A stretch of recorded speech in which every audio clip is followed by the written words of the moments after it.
Hi guys, really sorry about that. We're having technical difficulties. I'm Gemma, as most of you know. This is Aaron, founder of Ghost Seekers Wales and one of the psychic mediums. We've decided we're going to do it together now as a joint one. This is going to be a live debate and discussion, so it's going to be a little different from my live question and answer sessions.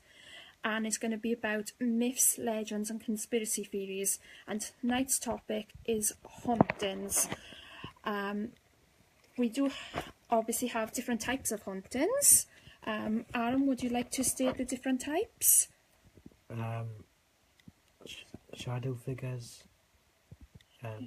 shapeshifters, residential hauntings, poltergeists and intelligent beings and demonic entities.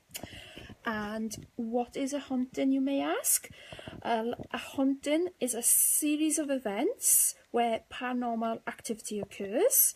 Now, it's not limited to specific locations, of course, and Aaron's belief is that it can occur anywhere and everywhere, but most people aren't aware of this. Also, you can get attachment to locations and people as well. Aaron, would you like to explain a little bit about attachments? Why do spirits attach to people?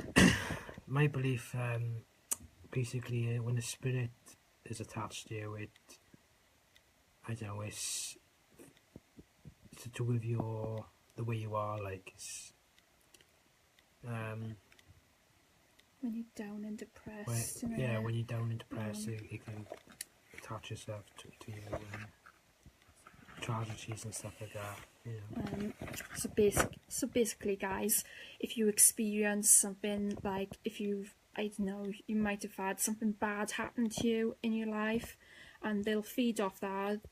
They'll feed off your emotions, and like Aaron said, when you suffer certain tragedies, when you're down and depressed, they use that to their advantage, because that's all energy to them, and they feed off that energy, and that's how they affect you, and they make you become ill. And when you're depressed, obviously you become more depressed then, because of this spirit feeding off your energy, feeding off your emotions, and them affecting you. Okay, Aaron, would you like to explain why spirits... Would you like to explain to people why certain spirits attach to locations? It's to do with the history of the building, and they could have worked there or something like that, or felt they could have been happy there and stuff like that. So that's what I think. So basically, what Aaron's saying there is usually they tend to have some sort of connection with the building. Like Aaron said, maybe they've worked there, or they might have had a period of their life where they were happy there. Maybe there's a period of their life where something tragic happened to them there. Maybe they died there, or maybe they lived there at some point. So there's usually some sort of link or connection between the spirit attachment, who's attached to the location and the location, and that's why they're attached to that location. Aaron, would you like to tell everyone about different dimensions and explain what that means? Basically, I believe there's different levels of existence. We're on one level, and spirits on another level, and then so on and so forth. Different, there's different types of levels. Like, that's what I think. And a perfect example of that is something we experienced on one of our very first visits to Margam Castle, where we had two spirits in the same room as us, but those two spirits weren't aware of each other because they were both on different levels, different dimensions. One of them was aware of us, the other was a residual haunting, so they were basically repeating over and over.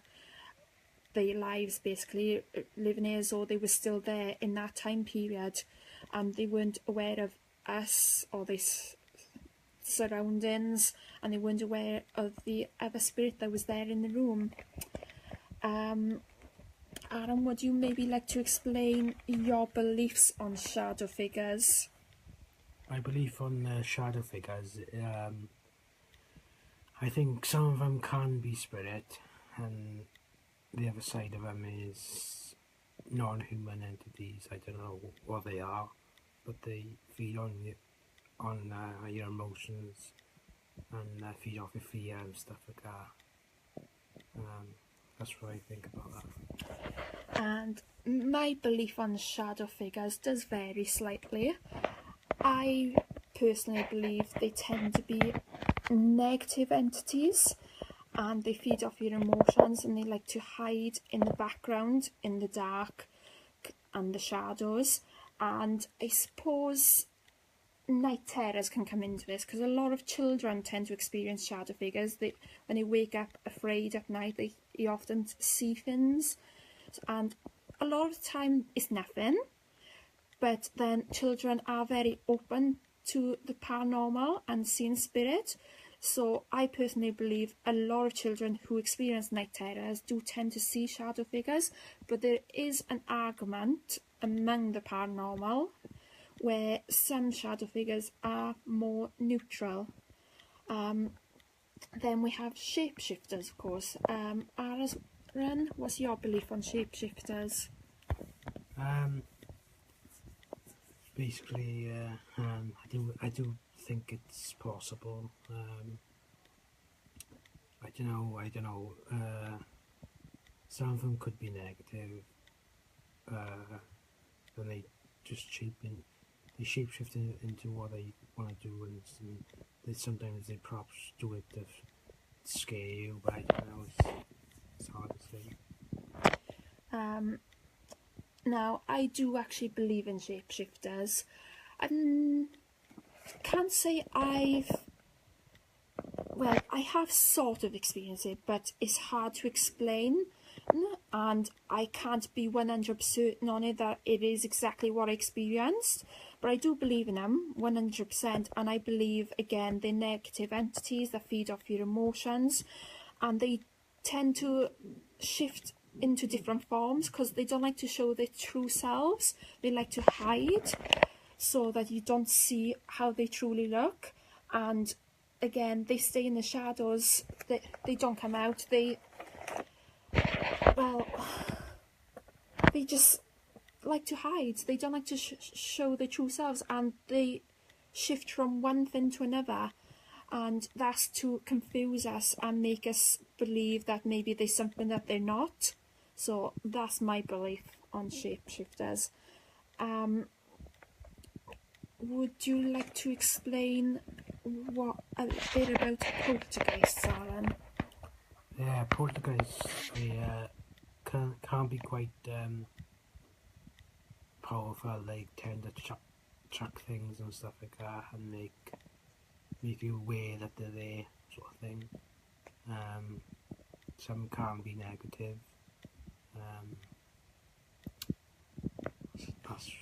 That's what I think. Yeah, they can be quite mischievous, very playful, and like Aaron said, they can be malicious as well. They do move things a lot, and obviously you get a lot of activity with poltergeists compared to a lot of other types of spirits, because like Aaron just said, they like to make themselves known, but their way of making themselves known is by moving things and throwing things, opening and closing doors, maybe pushing people, and you get a lot of knocking and tapping as well. But I did come across an article earlier this evening, actually, where there is an argument that some poltergeist activity is all to do with your mind, and some believe that the human mind is what moves those objects and makes them disappear and reappear. Now, I'm not sure about that. I don't know what to make of that. I believe maybe it could be possible, but I'm not 100%. What do you think, Aaron? Do you think maybe the human mind can make things move or disappear and reappear? Yeah, it's possible. Yeah.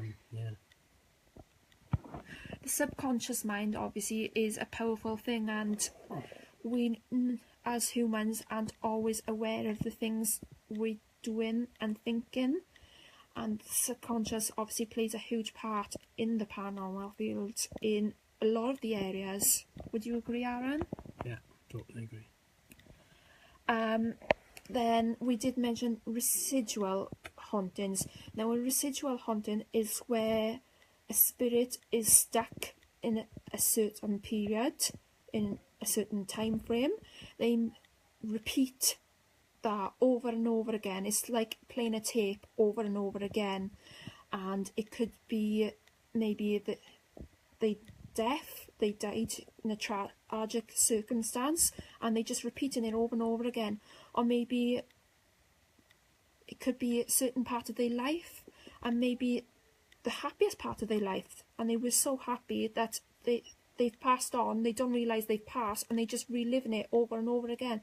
But as already mentioned, a residual entity or spirit, they're not aware of their surroundings. So when we do our events, if we come across a residual haunting or entity, then they're not aware of us being there. They're not aware of the changes in the building if it's been refurbished, and they're also not aware of any other spirits there in that location.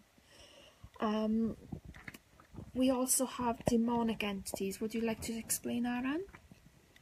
Yeah, demonic, they can be quite negative and in it scare you away sort of thing.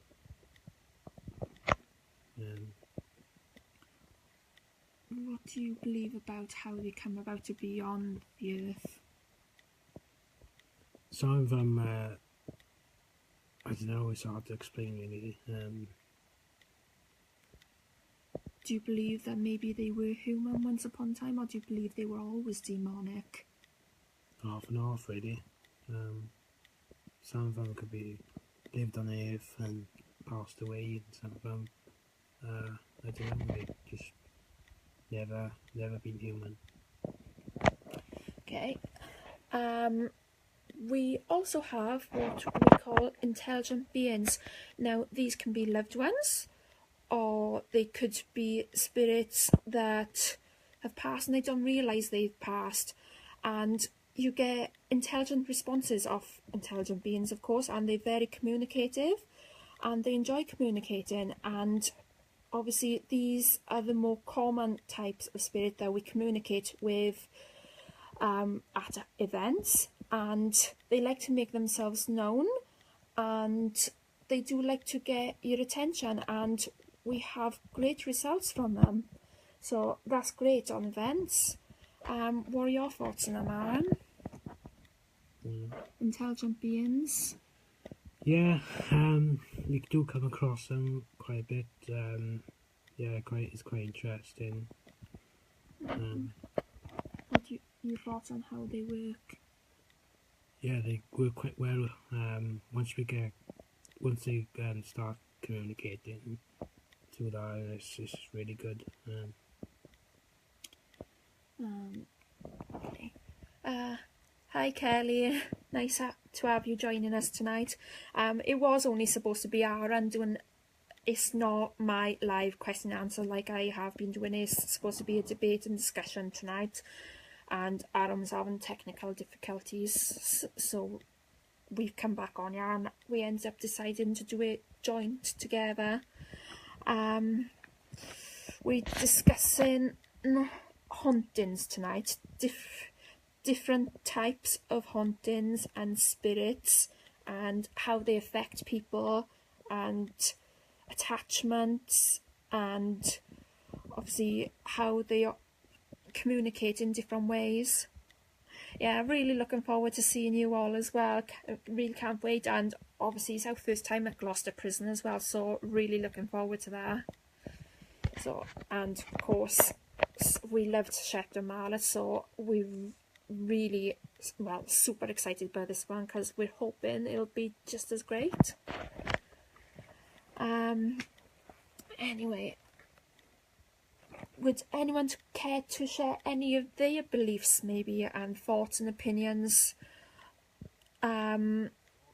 Oh yeah, sorry, Manor House first, forgot about that. Yeah, that's coming up. Yeah, can't wait. Would anyone like to share their thoughts and opinions or their beliefs on the different types of hauntings and the different types of spirits and how they communicate? Maybe some of you have had your own experiences that you'd like to share with us.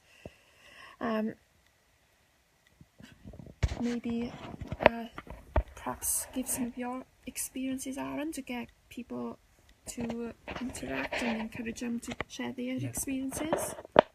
Basically, when I was growing up as a child, I saw a lot of spirits in my room and all that, and it really freaked me out a bit. But as I got older then, I sort of didn't really see them so much, and the fear went in time, and started sensing a lot more. So I went to a spiritual church and developed my gift more. So that's where I'm at now, right? For those of you who don't know and aren't aware, Aaron is one of our psychic mediums. Now, obviously, some people don't believe in psychic mediums, some do. Everyone has their own beliefs. And psychic mediums, well, I personally think it's great to have one on a team. Not all teams do have them, and you don't need to have one to communicate with spirit. Anyone can communicate with spirit. But I personally think it's great to have psychic medium on a team because they can communicate with spirit in a different way and they find it easier.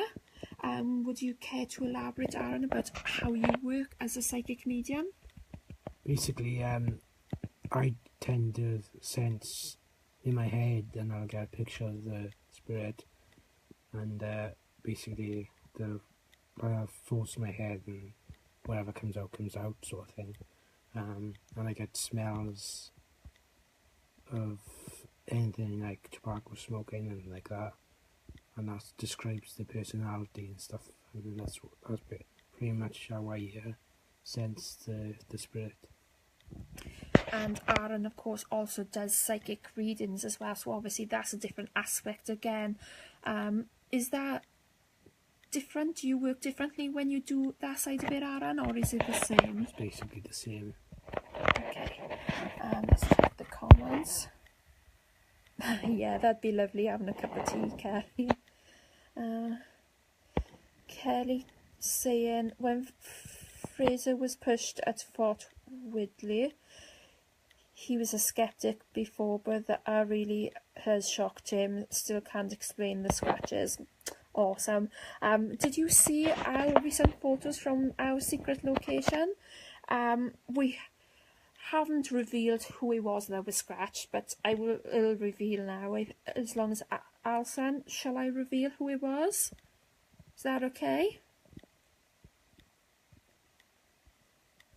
Yeah, like Alison just commented as well. It's awesome when things happen to skeptics, because obviously they are very skeptical.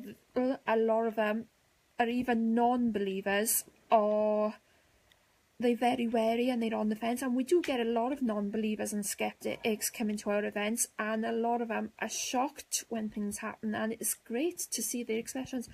Oh, there we are, Alison's giving me the go-ahead. If you saw the photos up on our page recently, Kelly, from our secret location, Alison is the one in the photo. She's the one who got scratched.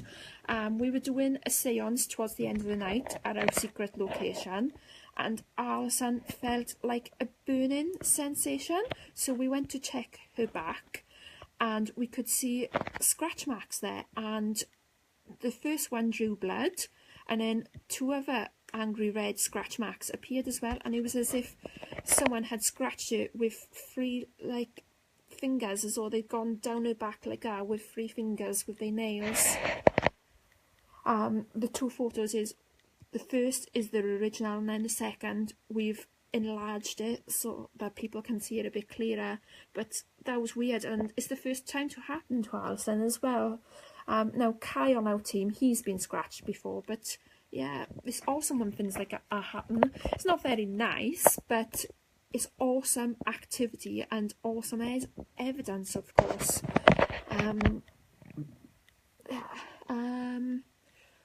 Would you like to explain? Oh, hang on. Yeah, Kelly saying that's what happened with Fraser.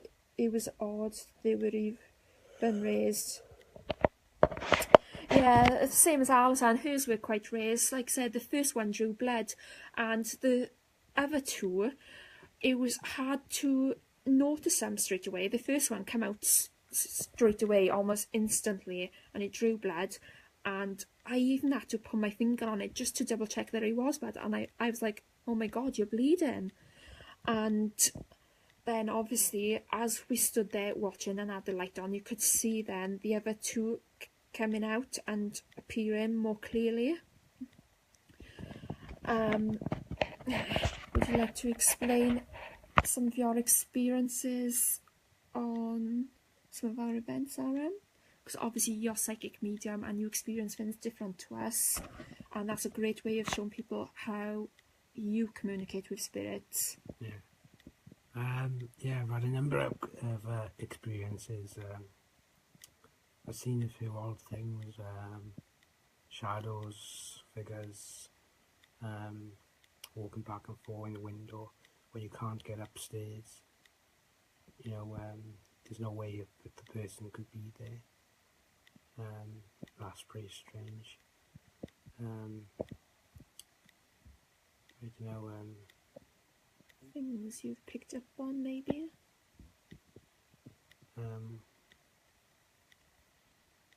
We had like non-human entities. That's quite interesting, coming through and saying like they're not from this planet. That's quite interesting. Really strange thing, like.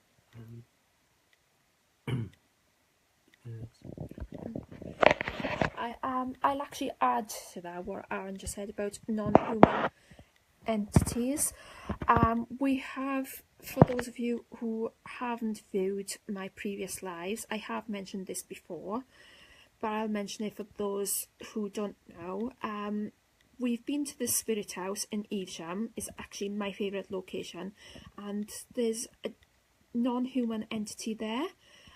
It is classed as demonic, but this entity isn't actually negative, and we've communicated with this entity quite a few times, and I'm fascinated by it because I've actually seen a full apparition of this entity a few times.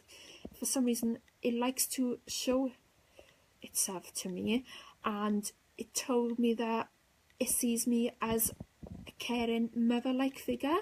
Now, I don't know whether that's because this entity knows that I am a mum and I feel safe around me, and of course this entity also shows itself as a little boy to me, which I find fascinating as well. But it's very intelligent, and it communicated with us, telling us that it's been on the earth over 1,000 years. Now, I find that very fascinating, strange and weird, and obviously there's no way of explaining it. We can't understand it. We don't know what to make of it, but it's fascinating and I love it, and we love communicating with this entity. It's amazing, and I really enjoy it, and I do find it's one of my areas where I don't know what to make of it, but I love it. What do you think, Aaron? What do you make of it? Yeah, it's quite interesting, and I would like to know more about it. There's so much more we don't know about it. It's really strange, like this. Read the comments. Yeah, there we are. Kelly saw the photos of Alison Scratch.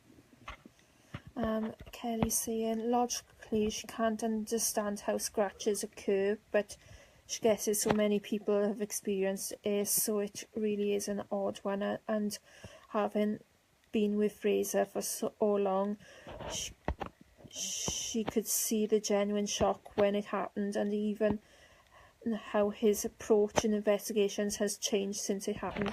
That's amazing, Kelly. Like I said, we love it having skeptics. Now, Kai is our tech guy. You've met Kai when we were with you at Shepton Mallet, and he's not a full skeptic. There are certain things he believes in, but he's far more skeptical than the rest of us. And you weren't online viewing my live last night, but Kai mentioned how he was very wary and dubious of the Ouija board, and when he started coming along to our events and started joining our team, he went on the board with his friend, and he was amazed at the activity on it, and more recently he's amazed that he gave his brother's name and his brother's nickname, something that the rest of the team knew nothing about.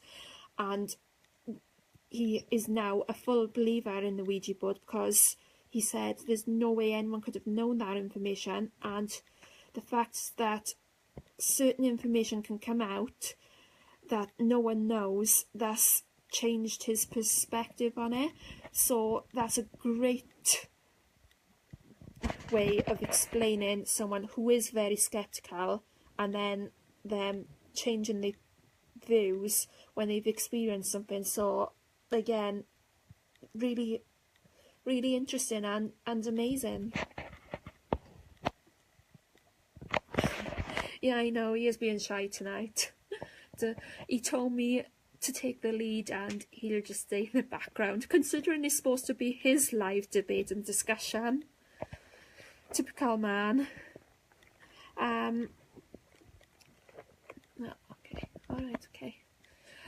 Sorry guys, Aaron's just popped into the toilet a minute. He'll be back in a minute now. But yeah, like I said, some interesting stuff that you can experience in the paranormal, especially where you come across the different types of spirit and the different ways of communicating with them. Kelly's saying, although she tends to have a skeptical approach, she's still very open-minded. She'd love to see more board work, so hopefully we'll be able to show them. Yeah, I love to, Kelly.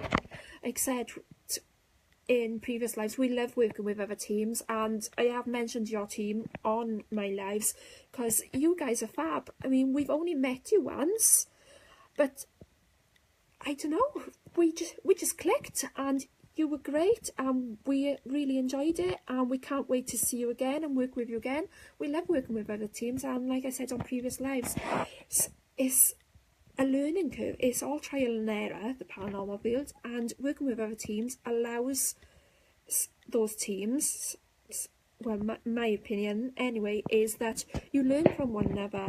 You get to see how different teams work, how their beliefs may vary, the different techniques they use. Maybe they have different pieces of equipment, and you get to see them in action, and that for me personally is amazing. And obviously you get to take away from that, and it's a new experience for you. You're welcome, Kelly. No, we did though. We really enjoyed it, and it was nice seeing another team working differently to us. I mean, you were more technology than us. Kai is very technology. No, he's all about technology and science. That's Kai's side of it. But the rest of us, we're not very technical like Kai, and we use more, like Aaron and Baz are psychic mediums. I'm empathic and very sensitive. Alison's very sensitive, so is Emma.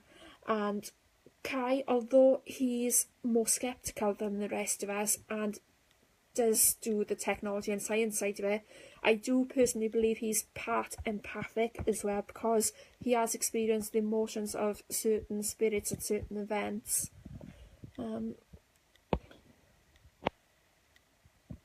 Yeah, Kelly's agreeing with me there, saying that's exactly why she wanted to work with other teams for season 2, sharing different ideas. Exactly, and that's what it's all about. It's about helping and supporting one another, sharing ideas and sharing techniques, learning from one another and sharing evidence and being able to build each other up and guide one another. Alison again agreeing, saying we can all learn from one another. That's what it's all about. And like Kelly said, meeting new like-minded friends like ourselves. Exactly, that's what it's all about. It's about learning from one another. It's about working together, helping and supporting one another, and making new friends. Yeah, Kelly saying she can be sensitive too. She's picked up on unexplainable things, which is why she still can't be fully skeptical. Yeah, but I find that's how it works, and I personally think anyone who works in the paranormal field, regardless of whether you're sensitive or skeptical, I think the more you do it, and the more locations you go to, the more you experience, the more you tend to pick up on. And even if you're skeptical, you do sometimes pick up on things because you get used to it, and it's like your mind slowly keeps opening up more and more, even when you are skeptical. That's my personal beliefs anyway. What do you believe, Aaron? Do you think people tend to open up the more they do it, and do you think being in the paranormal field, regardless of whether they're skeptical or not, it does help them experience things and it helps them to be sensitive to certain things? Yeah, totally agree. I think everybody's got it. It's just I don't know. It takes time to develop it. Like, yeah. So just have an open mind. It's just anyone can pick up on anything, really. I think. And obviously, some people are more open than others. So the more open you are, obviously, the more you're likely to experience. And if you do keep yourself closed off, obviously it's a lot harder then. But like Aaron said, anyone can do it. I mean, Alison, we've noticed Alison become far more open over the past year, and she's picked up on so much the past year, and she's really come a long way and really developed. Now, she tends to put herself down a lot and she doubts herself, but I personally think Alison is really gifted, and the amount of things she's picked up on and experienced, there's no way that she can't be here, you know. She's, like I said, she's experienced so much, and she's picked up a lot of the things that the rest of us have picked up on. So she obviously is very sensitive. She knows herself she's sensitive, but because she tends to doubt herself and put herself down, she doesn't realise how gifted she is. But she's come a long way in the past year and really opened up. No, I agree with Alison. There's definitely no experts in this field. There's no guarantees. Nothing is 100%. Nothing has been proven, and we'll all continue to learn for many years to come. That's my beliefs. Yeah, she is. She's amazing. Kelly's worried she's closed her sensitive side a bit since trying to debunk. Does that? Yeah, completely makes sense, Kelly. It's surprising how many people do close themselves off. There was a period of time where I closed myself off for a bit and wasn't picking up as much. But again, I've opened myself up a lot more this year as well. I've always been open to it. I've been open to it since a young age, but it kind of freaked me out when I was younger, and I was very wary of it, and it made me feel uneasy. So I pushed it to the back of my mind, and I didn't open myself up to it properly until I met Aaron then, a couple of years back. And he really helped me, and he introduced me to his local spiritualist church. And again, that helped me, and he really helped me on my spiritual journey, along my paranormal journey. He helped me to open my mind. He showed me different techniques, and I've always struggled to shut my mind off. Now, Aaron, if he doesn't want anything there in his head, if he doesn't want to pick anything up, he can shut off like a light going off. Now, I can't do that. I really struggle to do that. So I tried meditation, but because I struggle to switch off, I struggle to get into meditation. Now, I really enjoy meditation now, but it took me a long time to get into it. And once I did get into it, I thought it was amazing, because that's the one thing that helps me to switch it off a bit. It helps relax my body, and it helps relax my mind, and it's a great way to help shut down a bit, especially for those who do struggle to switch off. Now, Alison's another one who struggles to switch off, but yeah, a lot of people, they can close off to it, and certain circumstances can cause people to switch off to it. Now, there was a guest who came along to a couple of our early events when we started out, and she struggled with a lot of personal problems because of experiences in her past, and she was very sensitive, and certain things come through, and she ended up switching off completely. She couldn't let things in, and it really affected her, so she just switched off completely.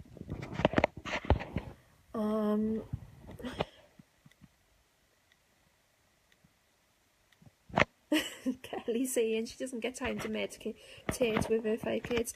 Oh, it's hard enough with our little boy David, to be honest. We've only got the one, and he's hard work. He's 5, and he'll be 6 in Feb, and his tantrums have started. He's like a stroppy teenager, so he's just going through that phase, and he wants our attention 24/7, so he's hard work. He really is. So I don't meditate as much as I used to. In fact, I haven't meditated in a while now. I need to do it more, because I'm struggling to sleep again and shut off again. I love how we do have our private little jokes in the comments. Anything you'd like to add, Aaron? Maybe about, because you do a lot of meditation, don't you? How do you feel about meditating? How does it help you? What are your beliefs on meditation? I think, yeah, when you meditate, you open yourself up more to spirit and all that, and it can help you sleep and all that and relax a bit more. But yeah, that's my belief on it. Also, Kelly mentioned she's shut off part of her sensitive side since she's been debunking. What are your thoughts on that, about people shutting that side of themselves off? Yeah, it's possible. Yeah, it's all to do with the mind as well. So if you're thinking you've done it, you could make yourself block yourself off, sort of thing. Yeah. And what are your thoughts on things that can affect it? If you're going through a lot of stress and all that, that can block it off, I think. Yeah, I think the best thing you can do is have a clear mind and all that. There we go, guys. So that's Aaron's thoughts. Are there any questions regarding tonight's topic at all, about different types of hauntings, different types of spirits, how we communicate with spirit, the different ways of communicating? Maybe there's certain techniques that some of you guys use that you find really useful that you can recommend. Maybe there's certain techniques that you'd like to try out and you'd like to know more about. Or maybe you'd like to share your personal experiences with us, or share your beliefs on, spirits and how they affect people. Your thoughts on meditation, on attachments, maybe. Perhaps you have different things that you can mention. Can you plug it in a minute? Sorry guys, just need to plug in the charger, or otherwise we're going to be going off.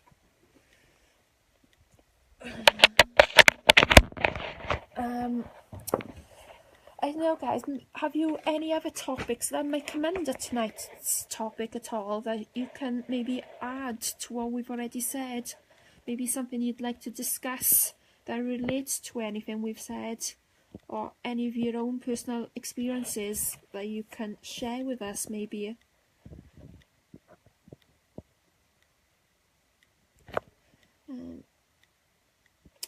Alison's saying, and your dad. Alison's on about Aaron's dad, but then when she's mentioned Drew, Andrew, yeah, he's a perfect example of someone who shuts things out. Now, he was a strong believer in the paranormal and spirits and things like that, and one day then he started looking at the more logical side of things and coming up with explanations and explaining things away, and now his belief is that there's an explanation for everything. He shuts it all out. So now and again he'll experience things and he'll feel things and sense things and be ooh, and he'll react to it, and then a couple of minutes later or a day or two later he'll try and explain it away. So he does tend to shut it out a lot. Kelly's asking, do we get a good response with knocking techniques? Now, yeah, we love knocking. We use it on all our events. We ask all spirits to step forward and to knock and tap for us, and it is quite effective. And sometimes it is very light tapping and it's hard to hear, so you've got to obviously be in complete silence and listen out for it.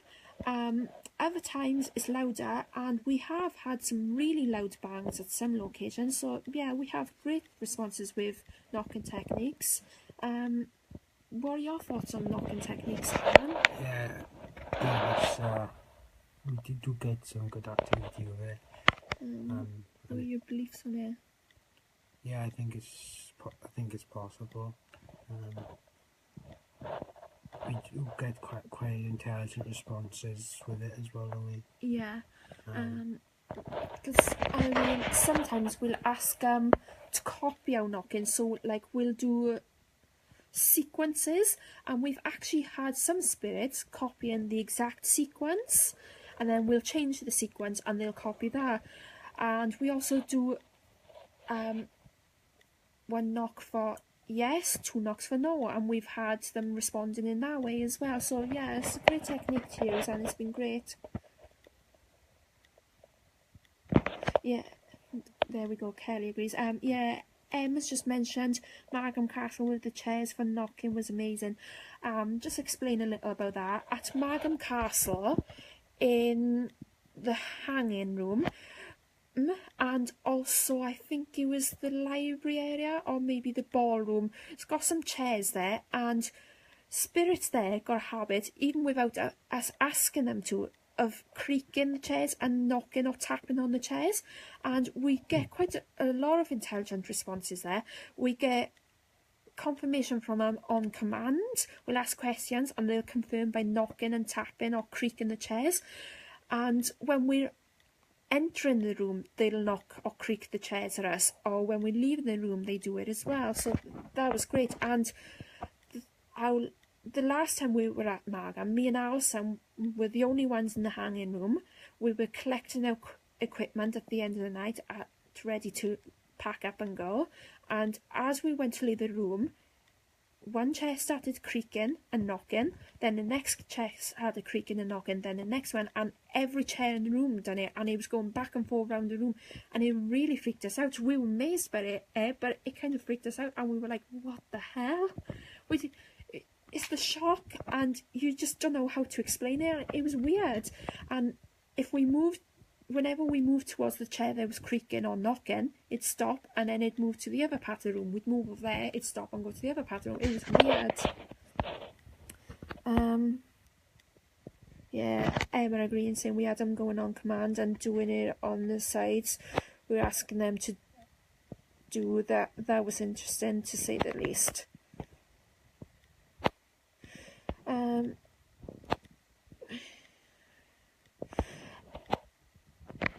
Kelly saying she finds this may be the easiest way for spirit to communicate. Kelly's had some great responses with it. She's going to send a voice clip to Alison in a minute. So that'd be awesome to hear. So yeah, I agree there. we do have amazing responses with it. So perhaps you're right, Kelly, and perhaps it is the easiest way for them to communicate, because we've never had trouble with them knocking and tapping. So clearly they enjoy doing it, and they obviously have no trouble doing it as well. Do you have anything you'd like to add, Aaron? Anything else related to our topic this evening that you might want to bring up, or any more experiences, or would you like to add about other ways that we communicate with spirit?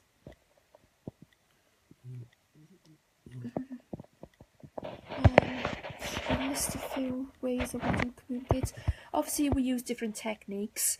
Now, I suppose they could all come under hauntings, because obviously they're all techniques in how to communicate with spirits. So obviously there's the spirit box, you've got the portal, which is similar to the spirit box, but that cuts out all the white noise and is much clearer. You've got dowsing rods, you've got crystal pendulums, then you've got the REM pod, EMF meters, you've got laser pens, we use them as well. We also use different techniques like the Ouija board. There's also the human pendulum, table tipping. We do seances and use our own natural senses to call out to spirits as well, and just sit in complete silence to listen to the noises around us. We ask them to affect us, so we ask them to like make us go hot and cold, or we ask them to do things to us so we can feel if they're grabbing us, touching us, stroking our hair, holding our hand, poking us. So, and obviously we watch out for things moving as well, so that's great. So obviously there's all different techniques and methods. Yeah, Alison mentioned as well, we have tried communicating with spirits through candles, where we ask them to move the flames, and we've had the flame in the spirit house, we had the flame go really tall, and so tall it actually, because the candle there is a candle that's quite high up near the ceiling, on like a wooden pillar I think it was, or the wall, something like that, and the flame went so high it touched the ceiling and burnt the ceiling a bit. We've had the flame bend over towards the left, bend over to the right, now in different directions, and I mean bend right over. Yeah, Emma saying the flame of the candle is great to use. We've also used a bell, we've placed it on the table and asked them to roll a bell, and we had it again at the spirit house, and we were doing a live, and people watching our live could actually hear the bell jingling during our live when spirits were moving it on the table. What else have we used? Mirror scrying, that's another one. Obviously you see the changes in your face, sometimes you see figures appearing, and now of course different people believe in different techniques and different pieces of equipment, so obviously not everyone's going to agree and have the same opinions, but there's all different ways, of course, all different techniques, different ways of communicating. Hi Steve. Kelly saying they had the Mel meter the other night. At the same time it dropped a degree in temperature, then REM stopped, the temperature went back up, it actually drained the battery on it. Awesome, we love that. I mean, when you've got one piece of equipment going and another piece of equipment, or maybe use another technique at the same time, and they both confirming things for you, that's awesome, we love it. I mean, we've had responses on the Ouija board and the same responses confirmed on the spirit box or the portal, and again in the human pendulum. When we were at the Savoy Theatre in Monmouth, we were doing a live feed where guests were on the Ouija board and we had glow-in-the-dark marbles thrown at us, and the REM pod going crazy as well.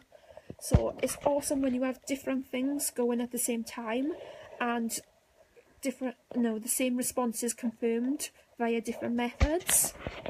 What do you think, Aaron? Anything to add? Any thoughts? Your beliefs?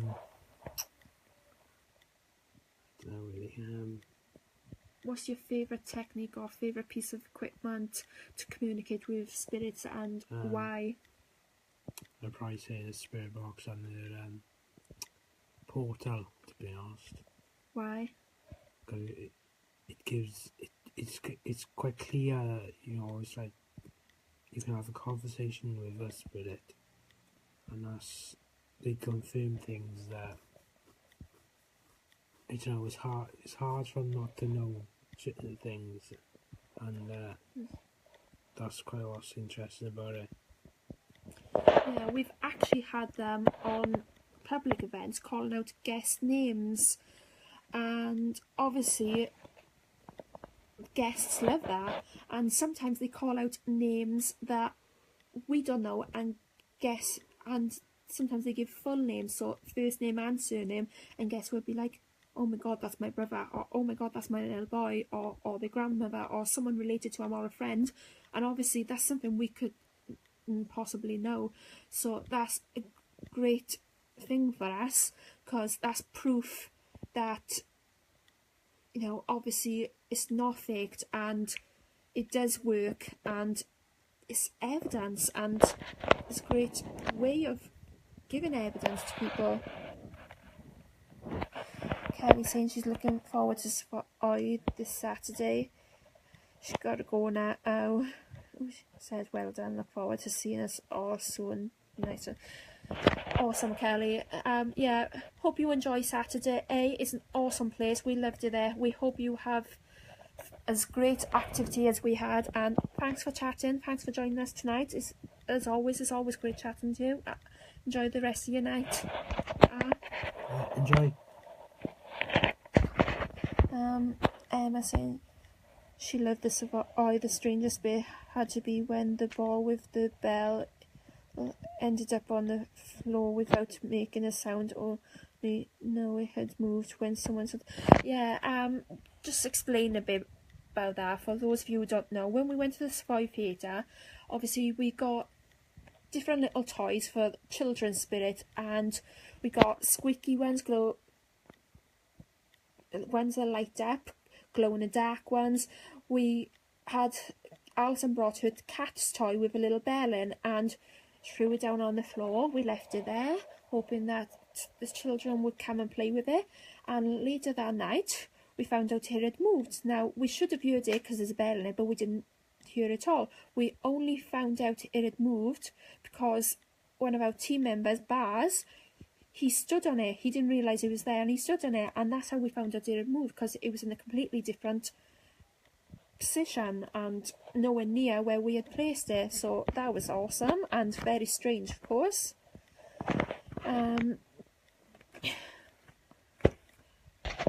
Any other ways of communicating that you can think of, Aaron? That's interesting. That might be something that people might want to know about, maybe.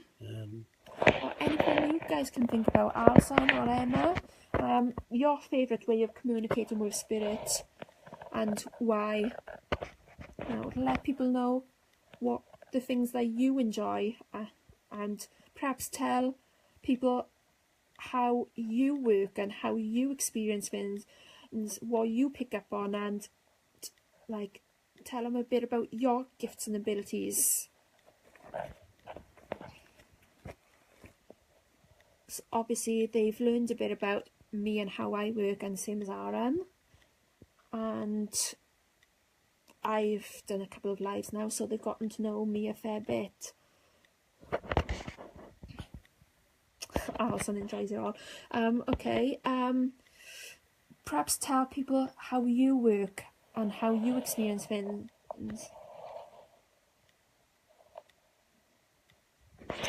Kelly saying she popped on because she forgot to share up. Video was too busy chatting. Now. Thanks, Kelly. Oh, that's awesome. Enjoy the rest of your night. And on that subject, actually, as Kelly's reminded me, anyone else who is watching or comes across the video tonight, if you could quickly go and share, that would be awesome, because obviously the more interaction we get, the better.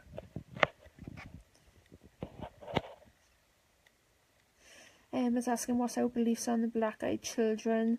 Do we believe they are spirits or demons, or are they just a made-up horror story? What are your beliefs on that, Aaron? I don't know, I'm a bit, I don't know, it's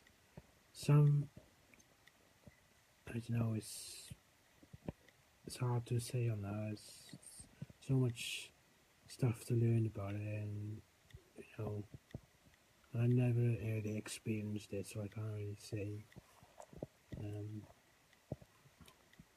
until I actually experience it myself. So I don't know. Me personally, again, I'm not too sure.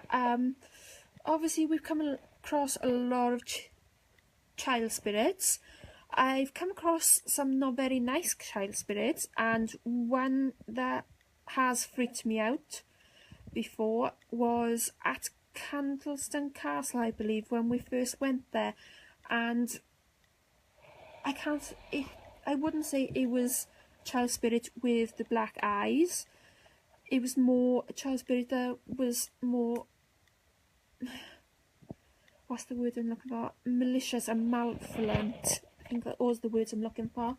And it appeared as sweet and innocent to begin with, to try and get your attention, to try and draw you in. And that's what it did with us. We got right up close, and then something didn't feel right, and I felt really easy. All the hairs on my body went on end, and I just started stepping back away, and I felt physically sick, and I just didn't like it. And all of a sudden, this child was crouched over and appeared to be upset. So obviously we went there to find out what was wrong. And all of a sudden she started lifting her arm up and showing her face, and her face had completely changed, and she looked crazy and enraged. And she started coming towards us slowly, and we just ran from there, and I couldn't get out of there quick enough, and she ran at us and rushed at us, and it was horrible. But children with black eyes, I don't know what to make of them. Obviously I've heard a lot about them. I've seen some articles. I haven't really read them, but I know there's a lot about them online. But I don't know what to make of them. I don't know if it's a myth or if it's real. I've never experienced them myself, but I, like Aaron, would like to find out more. And I am fascinated by it. I'm fascinated by all aspects of the paranormal, and that is something I would really like to know more about, because I've heard so much about it and it does fascinate me. Alison says she personally doesn't believe in demons. Bad spirits, yes, but not demons. So there we go. Alison again, different belief. What about how you guys work with spirits? Perhaps explain to people how you communicate with spirits, because obviously Aaron's psychic medium, so obviously that's different to how we work. I'm empathic, and I'm very sensitive, and I do pick up things the same as Aaron sometimes, and sometimes I work in the same way as him, but mostly I don't. So maybe tell people how you guys work, because obviously we all work in different ways. Emma's saying she'd love to find out more about those black-eyed children. She's heard loads about them as well. So yeah, Alison, let people know about your gift. You're very sensitive. Perhaps tell them how that works, how you pick up on things. Same as you, tell people how you work, and tell them about your pagan side, because again, that's a different aspect altogether, and I'm sure everyone would like to hear about that. That's obviously an interesting topic, and Barbara, who popped on the other night from Wessex Paranormal Investigations, she said she's pagan, so obviously it's interesting for people who share the same views. So perhaps tell people your beliefs as a pagan, and tell people how you ended up going down that path.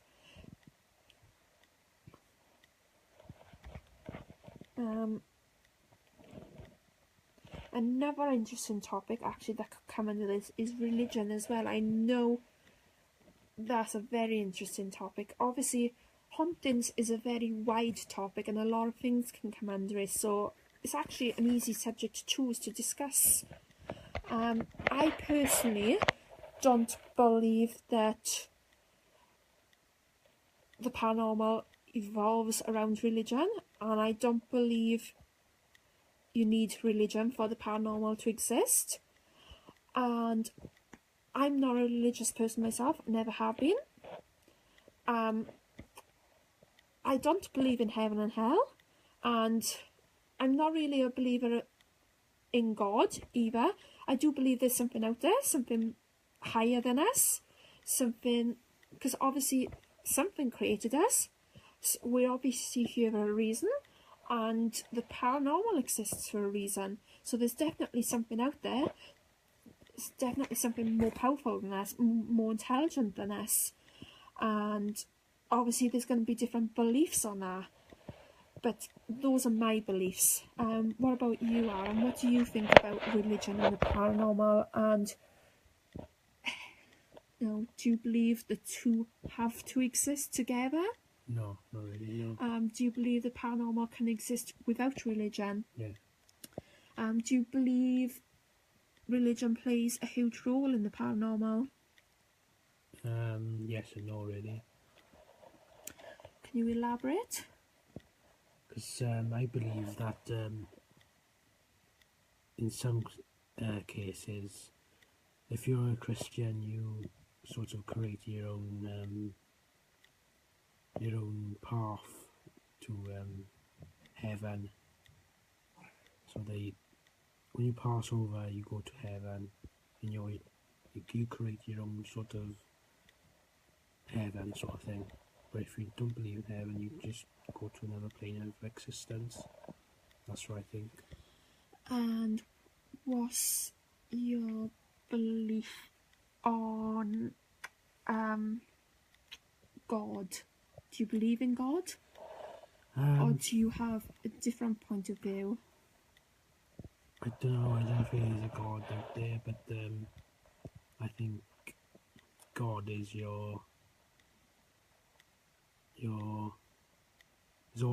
God is part of everyone. And your beliefs and your views on how we came to be, like what created us? Was it God? Was it something else? And same as the paranormal, how did that come to be? I don't know, it's just I can't explain it really. So you don't know how we came to be, or you have no particular beliefs on that? Or do you believe there's something higher than us at all? If so, do you care to maybe explain why you think that?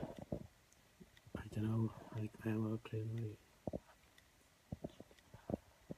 Possibly another life form could have created us, like another, like an alien race, I don't know, perhaps.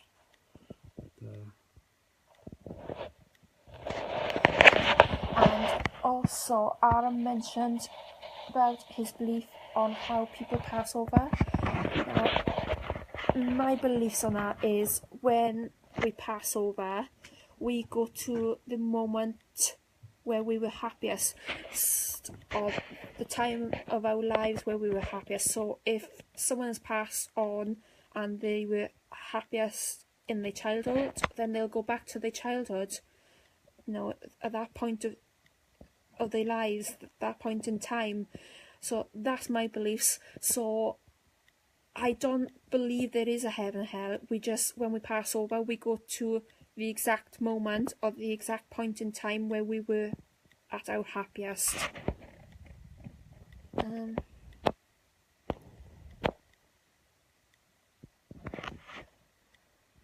Alison's not a believer in God.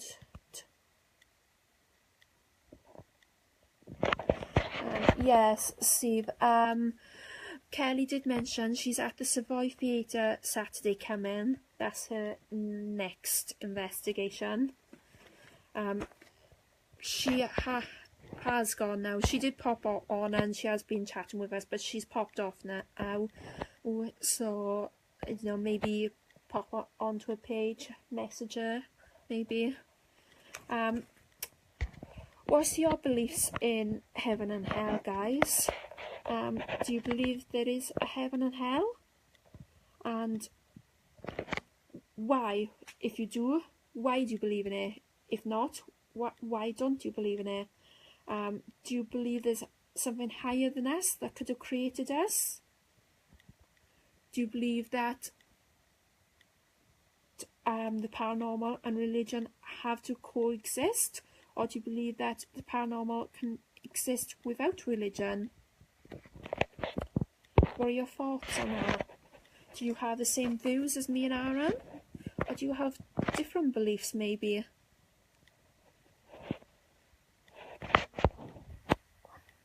There we go. Alison doesn't believe in heaven and hell. So what's your beliefs then? Why don't you believe in it? What do you believe happens when we pass over?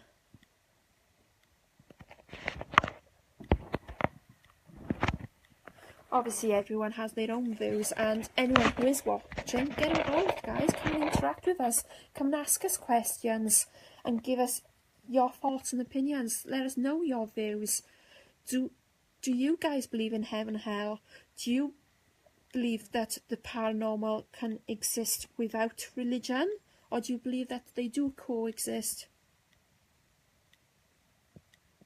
Exactly our point, Ian. We don't believe in heaven and hell. Myself, Aaron and Alison have all said we don't believe in heaven and hell, but obviously some people do. I just simply believe that when we pass over, that we just go to our happiest point of our lives. And Aaron believes that depending on your beliefs, then when you pass over, well, you just choose your own path. There we go. Alison's got a different belief again. She doesn't believe there is a higher being. So obviously we all have our own beliefs, our own thoughts and opinions, and we all share different views. So, you know, no two people are ever going to agree. You'll get some people who do share the same thoughts and opinions, but there'll also be those who have different thoughts and opinions. And you can't please everyone, and you can't agree on everything, and that's the way the world works, and that's what makes everyone unique. As individuals, we should have our own thoughts and opinions. As I say, don't be a sheep and follow the crowd. Be unique, be yourself. Does anyone have any questions? Any questions about the paranormal? Does anyone have any questions about religion, heaven and hell, God? Does anyone have any questions about different types of hauntings and different types of spirits? Do you maybe want to share your thoughts and opinions with us? Maybe you have your own experiences you'd like to share with us at all. Maybe you heard some of our experiences and you'd like to ask us questions about it. Or maybe you'd like to ask us specific questions. What are your thoughts and opinions on shadow people and shapeshifters? Let us know, guys. Have you had specific experiences that you'd like to share with us? Or something you've come across that you can't explain? Maybe something you're unsure of that you'd like us to help you with. Maybe you're unsure, but maybe we might have more of an idea. Maybe you'd like to put it to us. Or maybe you'd just like to share it with us at all. Is there anything that you don't know much about and you'd like to know more about? Or is there another topic that could come under the topic that we've discussed tonight that we haven't already discussed and you'd like to bring it up? You'd like us to discuss it? Obviously, as already mentioned, hauntings is a wide topic. There's so many things come under it. So there'll be lots of subcategories, and there might be many things we haven't already mentioned that you guys would like us to bring up. If so, let us know, guys, because we can go way deeper and mention lots of things, and we're happy to do so. Aaron, is there anything you'd like to add at all? Maybe you'd like to mention something? Maybe some questions you'd like to throw out there to people? Or any more thoughts and opinions on the things we've mentioned at all? Have anyone ever encountered any animal spirits? And if so, what are your thoughts and opinions on them? Do you believe in them? Or don't you believe in them? Have you ever felt them around you? What's your thoughts on it, Aaron? Yeah, I think I do believe that wherever you are, whatever animal you are, you pass over into a spirit form. That's my belief. Also, another interesting topic that we can bring into this is obviously spirit guides and guardian angels. Now, Aaron's a great one to ask about that because he's really good at this sort of thing. So, tell me your beliefs on that, Aaron. Spirit guides and guardian angels. Yeah, I'm a believer in that. Yeah, I believe everyone's got a guide, a spirit guide, and a guardian angel. Basically to watch over you, sort of thing, and make sure you're going down the right path in life and all that. Maybe tell everyone about your experience with them. Through meditation, I've got a Native American Indian. I have, and he helps me through my paranormal work and all that. And how does he communicate with you? Is it only through meditation, or does he communicate with you through other means as well? Mainly through meditation. Okay. What about any other maybe spirit guides that you've had throughout your life? Because obviously, guys, people aren't necessarily limited to one spirit guide or guardian angel. We can have many.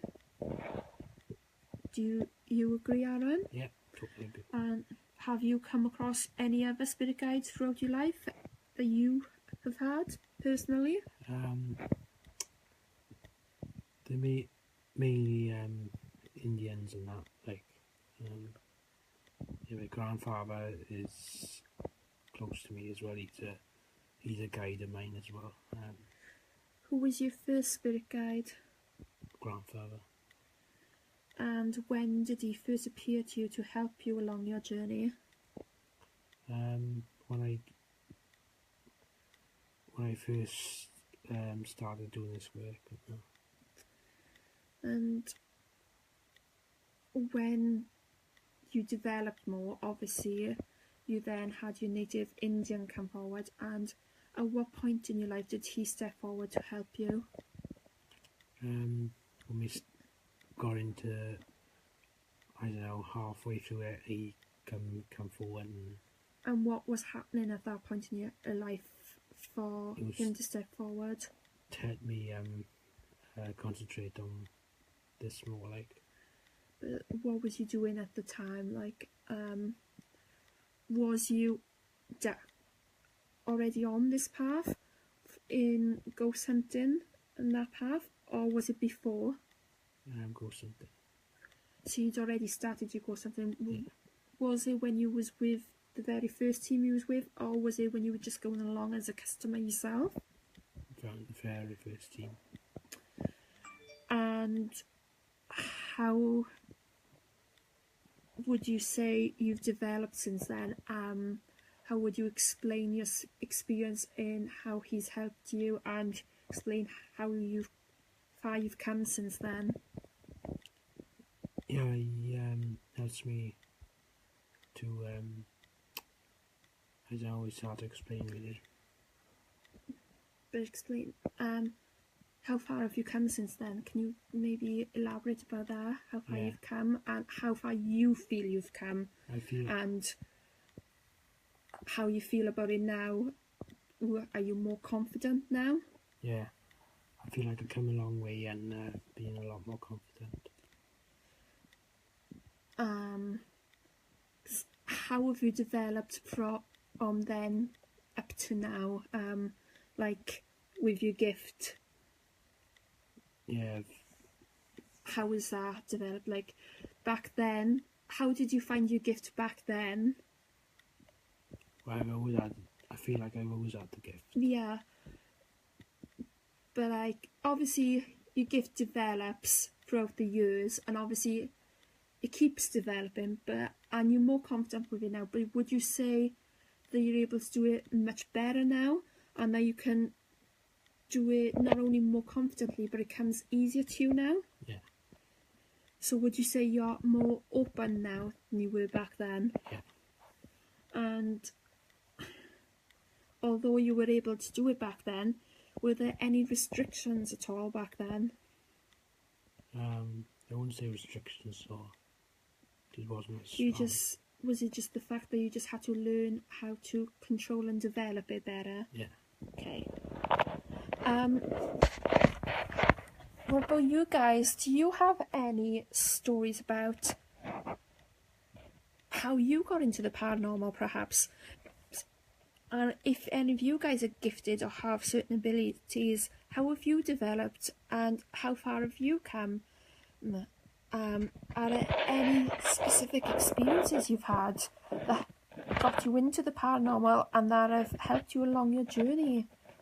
Because obviously we love hearing from you guys. We love hearing your stories and hearing your thoughts and opinions, and we like when you guys get involved and when you interact with us, and that's the whole point of these live feeds.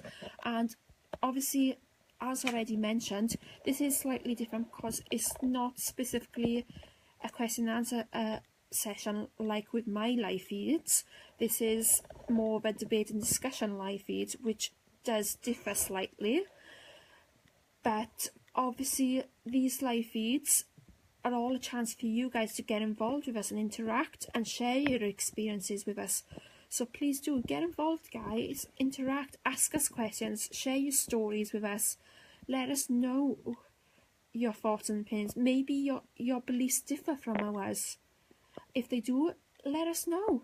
Maybe you disagree with us, and that's okay, because we're all unique. We're all individuals, and we're not always going to agree on things, and we are going to differ in how we think. Or if you do agree with us, let us know. Is there anything you'd like to add, Aaron? I think I've gone over everything. Yeah, I mean, we've discussed everything on our list. Obviously, we've shared a few about personal experiences, and we've had a few people share theirs, obviously, and interacting with us. Just quickly, guys, is there any questions for us or anything you'd like to share with us at all before we call it a night? Obviously, you guys have been great as usual, and we've had some great interaction, and we hope you have enjoyed, because that's the whole point of these debates and discussions on these live feeds. We want you guys to enjoy and to learn from it, and for us to learn from you as well. But if there are no more questions, or if no one has anything to share with us, then we're going to call it a night and just thank you guys for watching. We're out at Margam next, Steve, at Margam Castle on Saturday. We've been there a few times. It's probably our most popular event. We do tend to book it a couple of times throughout the year because it's so popular. It'll be our third time there this year now. Any other questions for us at all, guys? For myself, or for Aaron, or for both of us even, or any questions regarding anything we've mentioned tonight? Any specific questions or experiences you wish to share with us at all?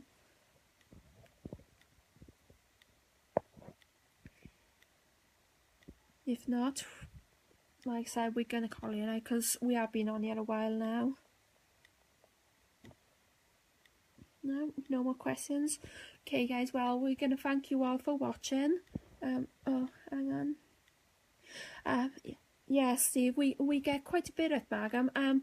Obviously, we've had the odd occasion where it's been quite flat and more calm and not much activity, but most of our visits, we've had a fair bit. It's a really active place, and without even stepping inside the building, you can feel the energy and the vibes that you get. You can just drive up and you can feel it. It's an amazing place. Would definitely recommend it to anyone.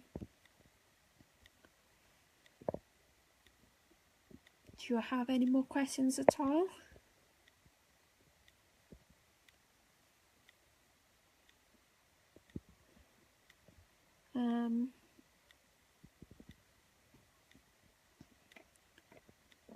I don't believe we have any more questions or anything to discuss, do we, Aaron? Gone over everything. Yeah, there are currently 2 spaces left for Margam due to cancellations, so if you do wish to book those 2 spaces or one of those spaces, full details are on the page, so if you just go to the page, it is up on our website. There is a link to our website on the page in our pinned post. Unfortunately, payment is obviously due in full now. That doesn't mean there is no non-refundable deposit. There is still a £15 non-refundable deposit. It just means that payment is due in full, because obviously payment is always due in full 2 weeks before, because we have to cover the higher costs. So if you do wish to book, just go to the link on our page, which will take you directly to our website. There are 2 Margams up on the website. One says sold out, one doesn't. So obviously it's the one that doesn't say sold out. If you click on that and obviously do the booking and just click on full payment, and that'll make you booking for you then, and obviously we'll send confirmation email of your payment then, if you wish to, obviously if you wish to make the booking and go ahead with it. Okay guys, we are no problem, Steve, you're welcome. But yeah guys, we're gonna call it a night now. We have been on here a while. We've discussed a fair bit tonight, gone over quite a lot, and obviously done it in depth. So yeah, thanks for watching guys. Really enjoyed having you all on here watching with us and getting involved, interacting with us. Of course, you've all been fab as usual, and we look forward to the next one. Yeah, Aaron? Yeah. Bye guys. Bye. Thanks again guys.